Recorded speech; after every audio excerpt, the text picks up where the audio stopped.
구약성경 이사야 43장 14절에서 21절까지 말씀입니다. 따라할까요? 웃으면 복이 옵니다. 기도하면 복이 옵니다. 감사하면 복이 옵니다. 아멘. 2024년 시작됐는데 웃고 기도하고 감사하고 복 많이 받으시기를 주님의 이름으로 축복합니다. 이런 말이 있습니다. 생각은 말을 낳고 말은 행동을 낳고 행동은 습관을 낳고 습관은 인격을 낳고 인격은 운명을 낳는다. 같이 해보실까요?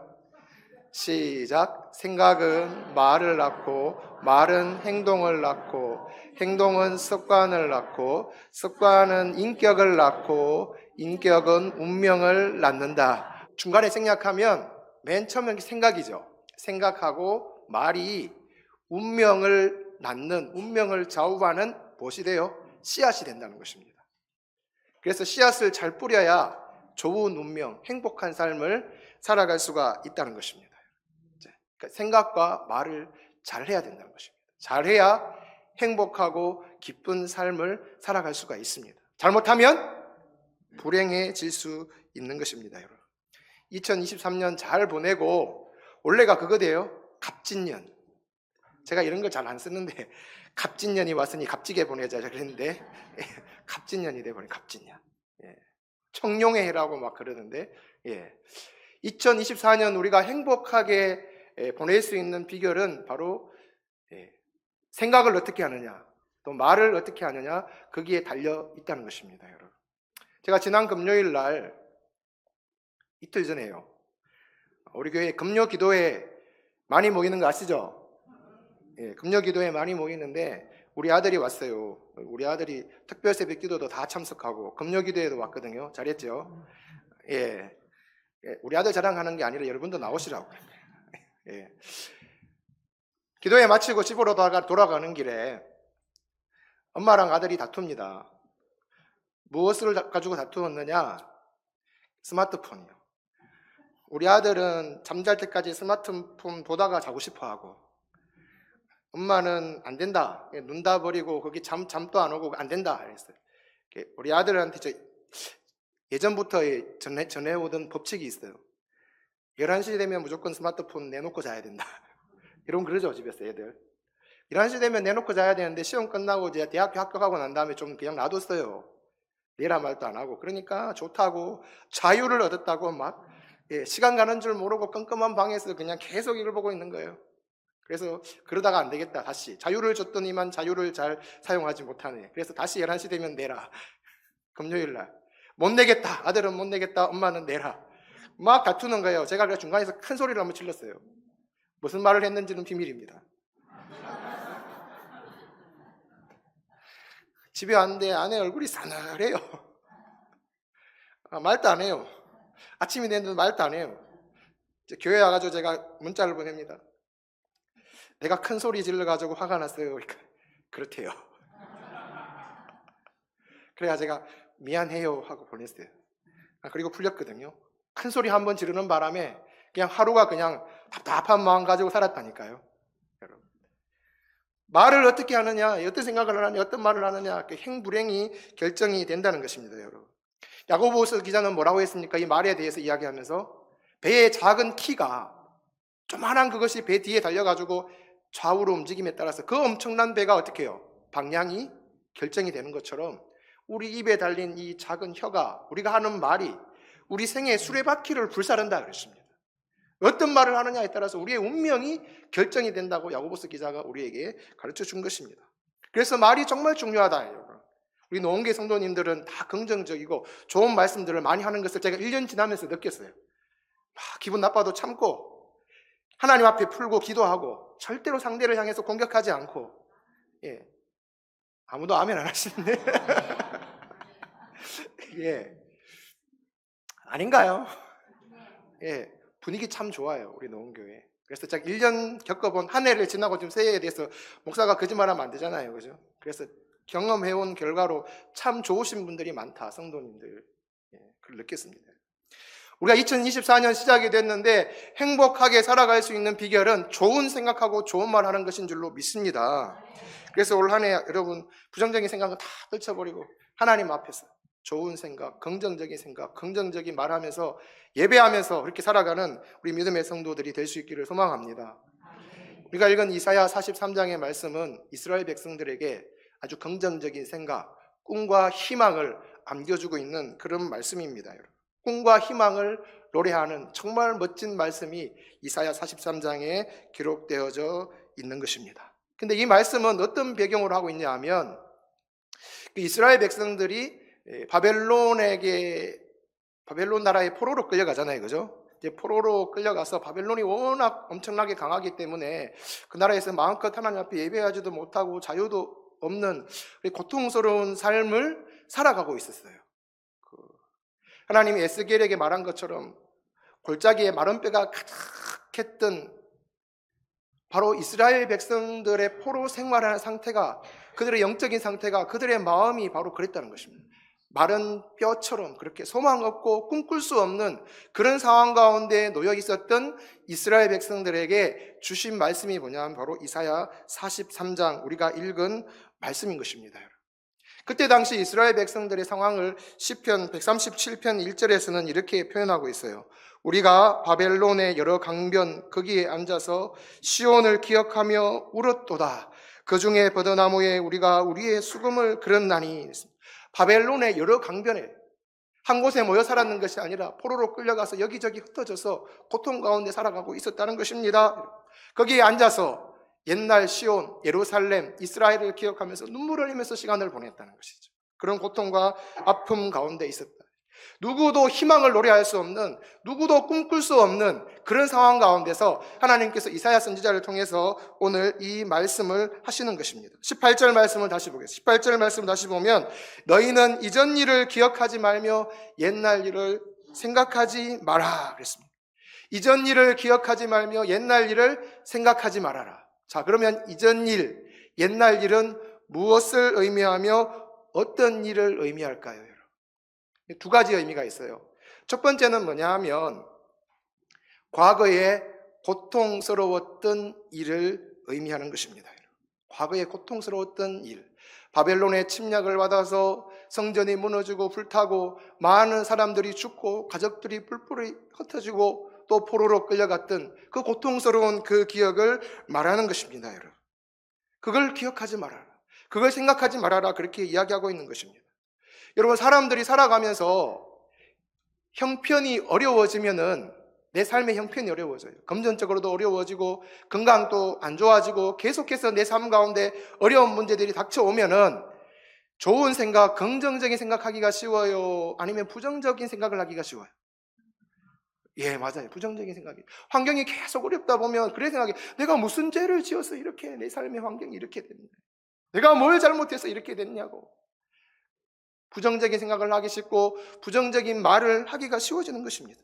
교회도 그렇잖아요. 교회도 분위기가 좋고 부흥이 되고 막 그러면은 괜찮은데 교회도 막 상황이 힘들어지게 되면은 서로를 향해서 좋은 말 하기보다는 좋지 않은 말 하기가 쉬워진다는 것입니다. 긍정적인 생각하기가 쉽지 않아요. 자, 지금 이전 일을 기억하지 말고 옛날 일을 생각하지 말라는 것은, 그러니까 과거에 그렇게 힘들고 어렵고 아팠던 그런 일들을 이제는 기억하지 말아라, 이제는 더 이상 생각하지 말아라, 그렇게 이야기를 하고 있는 것입니다. 사람이요, 사람에게 잘해준 일들은 선물도 주고 잘해준 거는 금방 잊어버려요. 언제 잘해줬는지 몰라요. 근데 사람이 사람에게 안 좋은 일 하잖아요. 말 한마디 잘못한 거, 조금 나를 힘들게 했는 것은 가슴 깊이 새기고 얼마나 오랫동안 기억하는지 몰라요. 저도 돌아보니까 그래요. 잘해준 거 누가 선물 주고 목사님 책 사보세요 하고 막 이런 건 금방 다 잊어버려요. 근데 나를 힘들게 했던 건 오랫동안 기억해요. 그런 힘들었던 기억, 아팠던 기억, 이런 것들을 다 지워버리라, 그렇게 말하고 있는 것입니다. 아이고 하나님, 난 지워버리려 해도 안 지워지는데요. 그러니까 그 사람이 나를 얼마나 힘들게 했는데 나 안 지워져요. 그런 분들은 안 지워진다 하지 말고 하나님 앞에 기도하시면 지워주실 줄로 믿습니다. 아무리 안 좋은 게 아픔도. 주서택 목사님이라고 계시거든요. 주서택 목사님 혹시 이름 들어보셨어요? 예, 저런 분입니다. 예, 한국 대학생 선교회에서 봉사하시고 또 목사님이시고 내적 치유 사역으로 또 유명하신 분이시고 내적 치유와 여러 가지 봉사로 인해서 훈장도 받으시고 장관 표창도 받으신 그런 분이에요. 근데 저분이 치유 사역을 하는 가운데 어떤 한 청년, 20살 먹은 청년이 윤이라는 이름을 가진 청년이 그 치유 사역 세미나에 참석을 하게 됐어요. 그 내용이 이제 책에 기록되어 있거든요. 내 마음속에 울고 있는 내가 있어요. 이 책에 뭐 여러 가지 간증들, 치유 세미나 내용들이 이 책에 조금 나온 지는 오래됐지만 나는 아직도 상처 치유 안 되고 있어 이런 분들은 한번 읽어보세요. 이 책에 윤이라는 자매의 이야기가 나와 있습니다. 윤이라는 자매는 어릴 때부터 성장하는 과정에 이제 20살이 되기까지 엄마만 보면 괜히 화가 났대요. 엄마를 보면 화가 나고 엄마를 괴롭히고 싶고 엄마를 향해서 소리 지르는 일도 잘하고 어디 놀러 가서 늦게 오면은 엄마가 전화가 오는데 윤희야 너 어디 있느냐 그러면은 친구 집에 있으면서도 맥주 호프집에 있다고 막 그러고 거짓말하고. 예. 엄마가 또 잘못했는 일을 타이르기 위해서 부드러운 소리로 말하면 오히려 더 악을 쓰면서 엄마한테 소리 지르고 막. 그리고 어느 날은 이제 그렇게 하다가 몸에 마비 증상까지 오는 거예요. 몸에 지체가 하나씩 마비가 되니까 이 불교 집안이었거든요. 중을 데려다가 귀신 쫓아내고 귀신 들렸다고 중을 쫓아가 데려다가 막 목탁을 치고 해도 변화가 없어요. 그래서 또 어떻게 했냐면 기치료하는 사람, 기공사를 불러다가 기치료 뭔지 아는가요? 기공사 불러다가 또 해봤는데 소용, 이런저런 방법 다 써봐도 소용없어요. 그러다가 저 목사님이 하시는 내적 치유 세미나를 참석하게 된 거죠.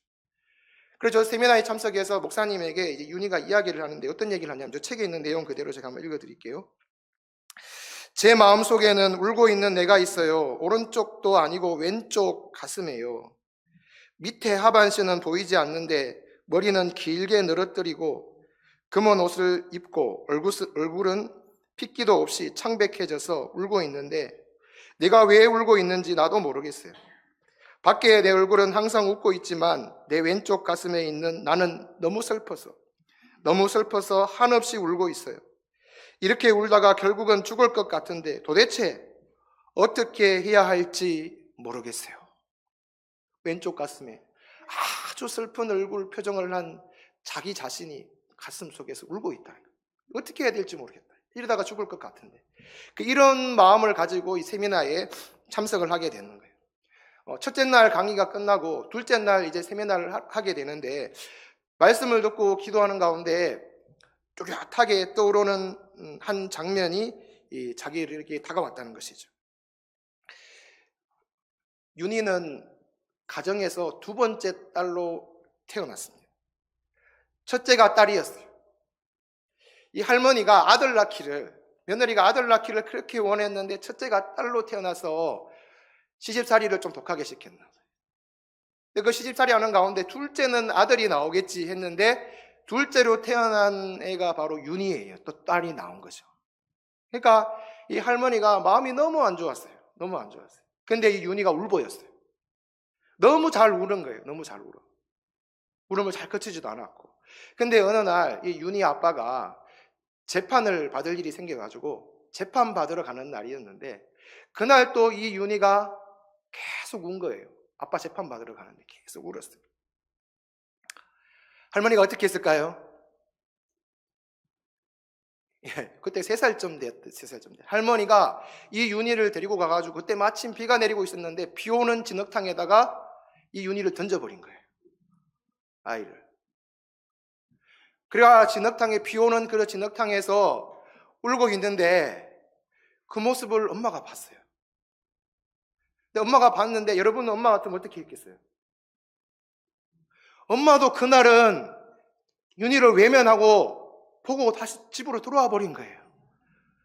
그래서 그 진흙탕에서 혼자 슬퍼하면서 무섭고 슬픈 그런 시간들을 보냈다는 것이죠. 근데 3살 때였기 때문에 윤희가 기억하지 못했던 것 같아요. 3살 때 일 기억하시는가요? 몸에는 새겨져 있는데 기억을 못하는 거예요. 우리 내가 그만큼 기억할 만큼 잘하지 않았기 때문에.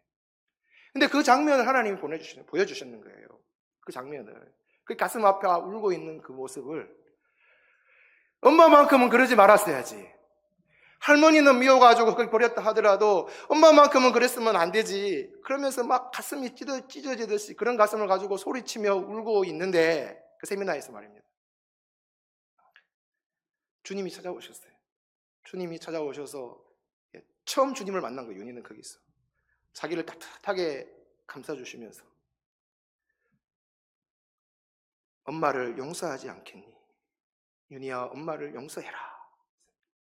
그래서 그 자리에서 윤희가 엄마를 용서하는 기도를 드렸어요. 그 순간에 자기 마음속을 그렇게 짓눌러왔던 그 고통과 아픔도 사라지고 여기 있던 내 안에 내 마음속에 울고 있었던 자기도 사라진 거예요. 깨끗하게 치유된 거예요. 아픈 기억, 아무리 아프고 힘든 기억이라 할지라도 우리가 주님 앞에 내어놓고 기도하면은 주님께서 치료하여 주실 줄로 믿습니다. 이전 일을 기억하지 말고 옛날 일을 생각하지 말아라. 내 힘으로 안 되면 주님 앞에 나와서 기도해라. 그러면 그 일이 생각나더라도 더 이상 그 일로 인해서 내 마음이 요동하지 않게 된다는 거죠. 이전 일은 바로 그 아팠던 고통스러웠던 것이 이전 일이고, 또 하나는 두 번째는 뭐냐 하면 과거에 경험했던 놀라운 기적들을 말하는 거예요. 이스라엘 백성들이 경험했던 가장 놀라운 기적이 뭐예요? 할렐루야, 맞습니다. 홍해 바다가 갈라진 거예요. 16절 17절 말씀을 보세요. 그대로 써놨잖아요. 나 여호와가 이같이 말하노라. 바다 가운데의 길을 큰 물 가운데에 지름길을 내고 병거와 말과 군대의 용사를 이끌어내어 그들이 일시에 엎드러져 일어나지 못하고 소멸하기를 꺼져가는 등불같게 하였느니라. 바다 가운데에 하나님 길을 열어가지고 이 놀라운 일을 행하신 것을, 엄청난 기적을 행하신 것을, 그것을 너희들 기억하지 말고 생각도 하지 마라 이렇게 했어요. 왜, 어떤 의미로 말씀하셨느냐? 내가 이제 앞으로 그것보다 더 크고 멋진 일을 너희를 위해서 행할 것이기 때문에. 할렐루야. 예, 그래서 기억하지 말아요. 아픈 것도 잊어버리고 과거에 왕년에 내가 받았던 은혜도 다 잊어버리라. 왜? 앞으로 내가 더 큰 은혜 베풀어 줄게. 하나님 그런 일 말씀을 하고 계시는 것입니다. 19절 말씀 보십시오. 보라, 내가 새 일을 행하리니 이제 나타낼 것이라. 너희가 그것을 알지 못하겠느냐? 반드시 내가 광야의 길을 사막의 강을 내리니. 반드시, 농담 아니야. 반드시 내가 광야의 길을 사막의 강을 낼 것이다 하는 말씀하십니다. 기적 같은 일을 베풀어 주실 것이라고 말씀하고 있는 것입니다, 여러분. 이 기적이 뭘까요? 당시 이스라엘 백성들이 어떤 상황 가운데 있었다고요? 바벨론의 포로로 끌려가서 뿔뿔이 흩어져서 여러 강가에서 울면서 살아갔던 그 아픔의 시간을 보내고 있는 자들에게 내가 지금 광야의 길을 사막의 강을 낼 것이다 말씀하신다는 것은 포로 생활을 끝내고 너희가 그토록 그리는 예루살렘으로 다시 돌아가서 성전을 짓고 하나님을 예배하는 삶을 살게 해주겠다 이 말씀인 것입니다, 여러분. 그들이 가장 원했던 것이 그거 아닙니까? 그 일을 하나님께서 이루어 주시겠다 말씀하시는 것입니다. 14절 말씀 보세요. 14절 말씀 보면 너희의 구속자여 이스라엘의 거룩하니 여호와가 말하노라. 너희를 위하여 내가 바벨론에 사람을 보내어 모든 갈대아 사람에게 자기들이 연락하던 배를 타고 도망하여 내려가게 하리라.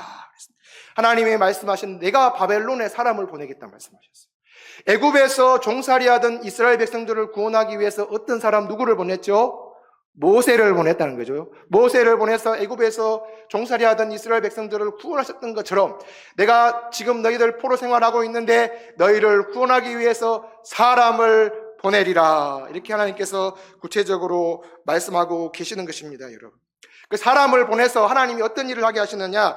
14절 뒷부분에 보면 모든 갈대아 사람에게 자기들이 연락하던 배를 타고 도망하여 내려가게 하리라. 막 바벨론이 막 온 세계 많은 땅을 정복했다고 막 잔치하고 막 기쁘고 즐겁게 흥청망청 이렇게 살아가는 연락하고 있는데 그 모든 사람들이 배를 타고 도망가게 되는 일이 일어나게 될 것이다 말하는 거죠. 갈대아 사람이라고 표현하고 있는데 바벨론의 당시 지도자들이 다 갈대아 사람으로, 갈대아가 바로 아브라함의 고향이었죠. 거기에 있는 사람들이 당시 바벨론의 지도자로 있었습니다. 그래서 갈대아 사람들이 배를 타고 도망간다는 것은 바벨론의 왕부터 시작해서 모든 지도자들이 도망간다. 이것은 바벨론이 바로 멸망하게 된다는 것입니다. 자, 하나님은 그럼 누구를 보내서 이 일을 하셨는가, 여러분? 이사야 45장 1절 말씀이 이렇게 기록하고 있어요. 여호와께서 그의 기름 부음을 받은 고레스에게 이같이 말씀하시되 내가 그의 오른손을 붙들고 그 앞에 열국을 황복하게 하며 내가 왕들의 허리를 풀어 그 앞에 문들을 열고 성문들이 닫히지 못하게 하리라. 여러분, 이게 놀라운 말씀인데요, 여호와께서 그의 기름 부음을 받은 고레스라고 말하고 있습니다. 구약시대 이스라엘 백성들 가운데 기름 붓는다는 것은 왕, 제사장, 선지자를 세울 때 기름 부었어요. 지금 고레스에게 기름 부은다 했어요. 하나님의 백성도 아닌 고레스에게 기름을 부어서 내가 이스라엘 백성들을 구원하겠다는 것입니다. 이 엄청난 계획 아닙니까? 그래서 하나님은 말씀하신 대로 그대로 바사 왕 고레스를 통해서 바벨론을 정복하게 하시고, 당시 역사를 보니까 이 바사 왕 고레스가 바벨론이란 그 엄청난 나라를 정복할 힘 있는 그런 사람이 아니었대요. 작고 약소한 나라의 왕이었는데 하나님께서 그에게 힘을 다하여 주셔서 하나님의 뜻을 이루기 위해서 그 바사 왕 고레스를 통해서 바벨론을 정복하게 하시고, 고레스가 왕위에 올랐을 때 하나님의 성령에 감동이 되어서 너희 이스라엘 백성들은 고국 땅으로 돌아가서 성전을 짓고 하나님을 예배하는 삶을 살아라 선포하지 않습니까? 하나님이 반드시 내가 광야에 길을, 사막에 강을 내리라 하셨는데 그 말씀 그대로 바사 왕 고레스를 통해서 그 놀라운 일을 이스라엘 백성들에게 이루어 주신 줄로 믿습니다, 여러분. 자, 그렇게 하나님께서 놀라운 일을 행하셨는데 그럼 거기서 끝나느냐? 아닙니다, 여러분. 광야의 길, 사막의 강, 이거는 조금 더 붙여서 해석을 하면, 여러분, 우리가 살아가는 이 땅, 이 지구촌이 메마른 사막과 같지 않았습니까? 예수를 만나기 전 우리의 인생이 메마른 사막이 아니었습니까? 광야가 아니었습니까? 광야 같은, 사막 같은 그 우리의 인생에 누구를 보내주셨어요? 생수의 근원이신 예수님을 보내주셔서 메마른 광야, 사막 같은 우리 인생에 생수가 흐르게 하신 줄로 믿습니다, 여러분.